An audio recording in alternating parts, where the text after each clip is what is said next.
Hey everybody, what's up? It's Adam Ringler here, and I've got 5 really good Q&A questions lined up today.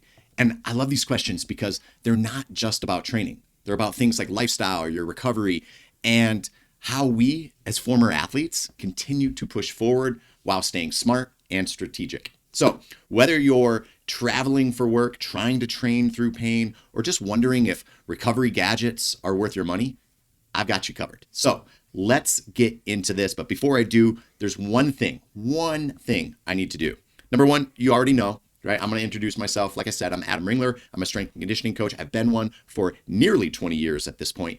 And what I'm trying to do here with the Former Athlete Society is give you the tools, the tactics, the tips, everything that you need to be successful here in your post-collegiate life, if you will. So that is my job. That is my responsibility. That is what I'm trying to do for you today. So let's just jump right into our questions. First one, do you think that hotel gyms are, too weak to actually train in? Wrong. Here's how I build a full workout on the road with just 3 tools. So first question comes out of Kansas City. What should I pack in my travel suitcase if I want to keep training on the road? And this one hits home because I'm constantly on the road with our basketball team. And trust me, I've had to figure out how to train in every single type of hotel gym that you can imagine. So first thing, you've got to be adaptable. That's number one. I always pack a Mark Bell hip circle. That's your fabric, sort of mini band, if you will. I travel with a foam roller. I travel with a lot of things, but my essential kit, a foam roller as well, and then maybe a jump rope. If I do that, that's sort of my holy trinity. Now, with just those, you can get in a warm-up, you can get in a mobility, you can get some activation, and you can probably get a serious conditioning sweat workout, if you will. Now, I know a lot of people probably complain about hotel gyms not having barbells or heavy weights, but honestly, I can always find something to lift. It might not look like a perfect program, but the point is to keep the habit, keep the movement, and not just skipping the gym all entirely just because the environment isn't perfect. Now, if I'm traveling with our basketball team, that's a whole different story. I pack way more gear. And lately I've been bringing the Beyond Power Voltra. I bring in a bunch of different mobility tools, recovery tools, strength equipment. It's literally like a transformer kit that I bring, right? But with the Voltra, it's portable, it's adjustable, it's versatile, and you can pretty much replicate a full gym session in any hotel weight room. The bottom line is this. If you're serious about training on the road, you just got to pack smart tools and keep that mindset of adaptability. Don't let that setting become an excuse. You can still train on the road. You just got to be adaptable. You got to be smart. I often find that there's equipment in hotel gyms that I don't have access to in my own facility, and I love that. That's even way more cooler for me because it gives me an opportunity to train under things that I don't normally get to train with. So I always find it exceptionally cool when I get to train on Smith machines or selectorized sort of weight equipment that I just don't have access to. So let's move on to our next Q&A question. So I'm going to set up our next question like this. If concrete is crushing your knees, but you still want conditioning gains, here's what former athletes should probably do instead. And this question is super tactical because it's a city person from our Former Athlete Society that asks, hey coach, running on concrete is crushing my knees, but what other options do I have? What else can I do for conditioning? Now, this is where the strength coach cap has to come on. And I feel you here, right? Concrete is brutal. It's not even just about the knees. It's the whole kinetic chain, your ankles, your hips, your back. And over time, that pounding away on the concrete can just beat you up. So here's the power play. Condition smarter, not just harder. Swap in maybe low impact options that still tax the system, right? Things like bike sprints or rowing or swimming if you got access to a pool, maybe sled pushes if you could drag something out in your neighborhood streets or something like that, or even stair intervals if you're in a tall skyscraper or something in the city. If you love running, then maybe this is the time to find a treadmill or a local track surface where it's just easier on your joints. And here's also maybe a little former athlete mindset twist. Conditioning doesn't have to be just linear. Sometimes the best work is just a circuit style metabolic work. So I'm a huge fan of picking 5 different bodyweight movements, push-ups, burpees, jump squats, lunges, mountain climbers, something like that, string them together, and you get the same heart rate stimulus without the joint destruction. So think long-term sustainability, and your body will thank you for it. So don't let just one sort of path like concrete become the only option when there's so many other smarter options that you can actually employ and take advantage of. If you've joined me this far, guys, a couple different things. I've done this before in past shows. My name, Adam Ringler. I run the Former Athlete Society. It is a collective space where former athletes, former college athletes can all come join a community. You get sort of one-on-one discussion. You get in small group discussions. We have message boards. We have our Q&A calls similar to this, but only for a private membership group only. So we get to have this sort of exchange that's public on YouTube, but privately for just our Former Athlete Society members. We have our accountability calls. We also have complimentary training programs. It is a robust resource for you, and I want to make sure that you have access to it. So where do you get access to it? AdamRingler.com. It is right there. You can find it. It's right there on the website. Head over there, sign up for a membership, and I'm telling you, you won't regret it. So let's move on to our next thing. I think you're going to love this question. I certainly did when it came across my screen, and I was like, oh, this is going to be a fantastic question to be able to answer on our Former Athlete Society. And this one comes out of Boston, Massachusetts, and I'm going to set it up this way. Is the bench press hurting your shoulder? Don't ignore it. Try this smarter approach before it becomes a much bigger problem for you. So, like I said, out of Boston, hey coach, bench pressing gives me pain in my left shoulder, kind of in my bicep area whenever I'm pressing up. What should I do? All right. Now this sounds like bicep tendonitis, or maybe some kind of overuse injury within that sort of anterior shoulder. But first off, I love the fact that you're paying attention to your body and you're asking this question before trying to grind through it, right? The grinding through it, save that for your early 20s when you're a college athlete. Now that you're a little bit older, right? That's a recipe for your body absolutely hating you. So you need to be smart about these things and a little bit more strategic. So rather than trying to grind through it, you can save yourself maybe from some of the chronic damage. So here is what I would do. First, stop aggravating it. Find pressing variations that don't trigger pain. And that might mean that you need to use dumbbells instead of barbells, or a neutral grip pressing, or even something like a landmine barbell press, right? Those would be smarter options. Something that takes stress away from that area rather than cause more stress. Second thing I'd recommend is probably some soft tissue work. So really hitting that sort of bicep tendon area, lats, your pecs with a lacrosse ball, a massage gun, a mobility wad ball, a supernova, a boom stick, or some type of soft tissue instrument in that. Seek out a professional if you want Graston or some other more advanced soft tissue. That would be smart as well. Smart eccentrics, right? A lot of tendon health is just improved with slow, controlled eccentric work. So think lowering a curl or a push-up slowly, right? Those are excellent ways of actually adding some eccentric strain, some time under tension, some collagen and tendon remodeling without the concentric aspect of the barbell movement.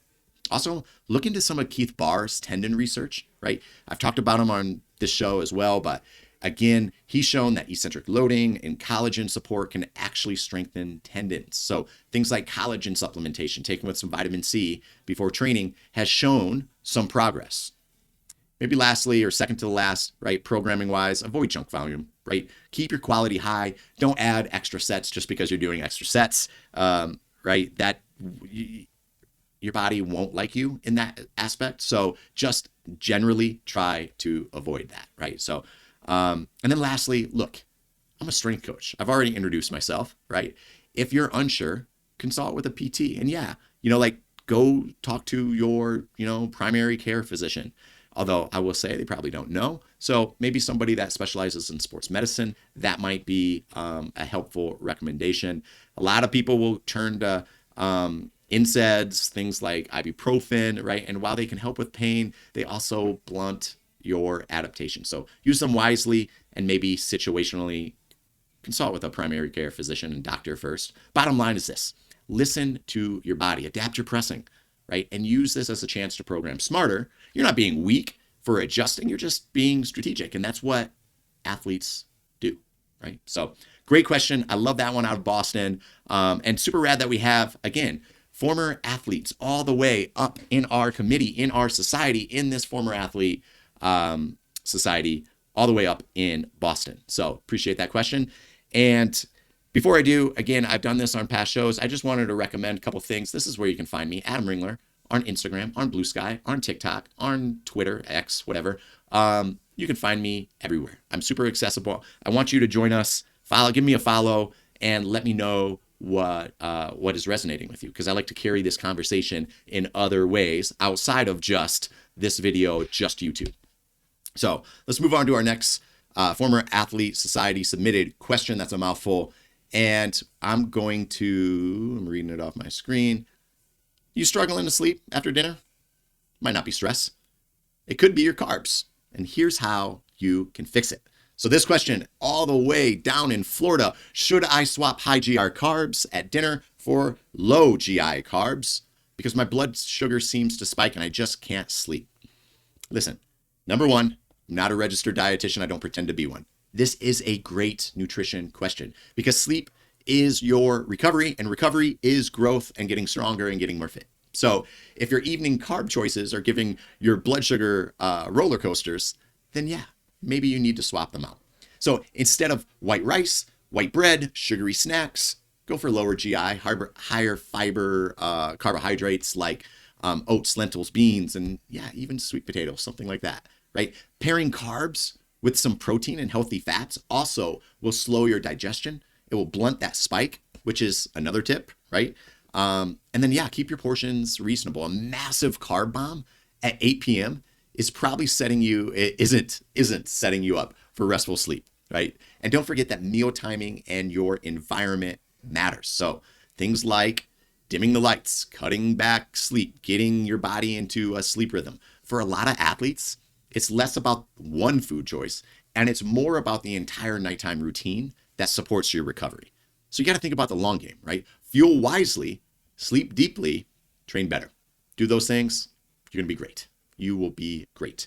As always, guys, I would love for you to like, subscribe, hit the notification bell, ring the bell, become part of a following here at our YouTube channel of what we're trying to build here in the Former Athlete Society. Give me a follow, and it helps our analytics, guys. It helps drive up all of our numbers, our followers, our subscription counts, our watch time, and all those things help the algorithm push this content out to more former athletes. And it helps get the message out because if you have these questions, they have those questions. If you have concerns, they have those concerns. And I'm here to try to help every one of us. So that's my mission. Now, coming to the end of this, we're about 16 minutes in. I just wanted to kind of go quick Q&A today. And I'm going to set the scene with this. Our Normatec boots, right? Those boots that you see professional athletes wear, are they hype or do they actually speed recovery? Well, here's what the science and the athletes have to say. Those Normatec boots, right? This is a question, and this one comes out of California. Are those Normatec boots, I'm reading it from the screen, at my gym, are they worth it? I can rent them for $5 an hour. There it is. The recovery toy question. I love it. So here's the science. Normatec boots, right? Essentially, they're a pneumatic compression, right? And they help flush by squeezing different regions of your legs. They basically flush out your legs. And the idea is to improve circulation, push out waste products like lactate, and bring fresh blood flow into those targeted areas, those tissues. Do they work? Yeah, they work to a point. The research shows modest improvements in perceived recovery and reduced soreness. Athletes, though, report that their legs feel lighter, less stiff, and they are ready to go sooner. But this is big. They don't replace the fundamentals, people. So fundamentals, you've heard me talk about this on the Former Athlete Society. Sleep, nutrition, hydration, smart programming are still 95% of the recovery game. Normatecs, sure, maybe those are the last 5%. But for $5 an hour, absolutely worth it, right? At least worth trying it. And if it makes you feel better, if it lets you push your next gym session with a little bit more energy, makes your legs feel a little bit better so you get to go home and not be in agonizing pain every single time that you sit down on the toilet, yeah, that's a win. So just don't confuse them with magic. They're not. They are a tool. They're not a cure. And honestly, sometimes recovery is just as much here, mental, as it is physical. So if the boots give you that mental edge, sure, roll with it, right? Use them. Now, Great question, right? And I appreciate you submitting that one. I think those are going to be the 5 questions I'm going to answer today on our Former Athlete Society Q&A call. From travel, I'm trying to think off the top of my head, to tendon health, to recovery gadgets, right? Blood sugar, GI versus low GI. It all comes back to one theme: adaptability, right? Adaptability. As former athletes, we can't always train the same way we did in our competitive prime. We have to be smart. We have to be adaptable, but we can stay consistent. So train smart, build lifestyles that support us for decades. We can do that, and keep sending your questions like you have, right? So stay strong, and I will catch you on our next call. I'm trying to think off the top of my head. It should be next Tuesday. We have our accountability call. Tuesdays, accountabilities. Thursdays, our Q&A. And somewhere sprinkled into the week, I like to throw in some master classes and some other videos as well. And my last one, if you haven't done it yet, join the Former Athlete Society. Head over to Adam Ringler. It's right there on the screen, adamringler.com. There will be splash banners all over the site. And join us with what we're building here at the Former Athlete Society. I appreciate every single one of you. Take care. I will see you on the next one.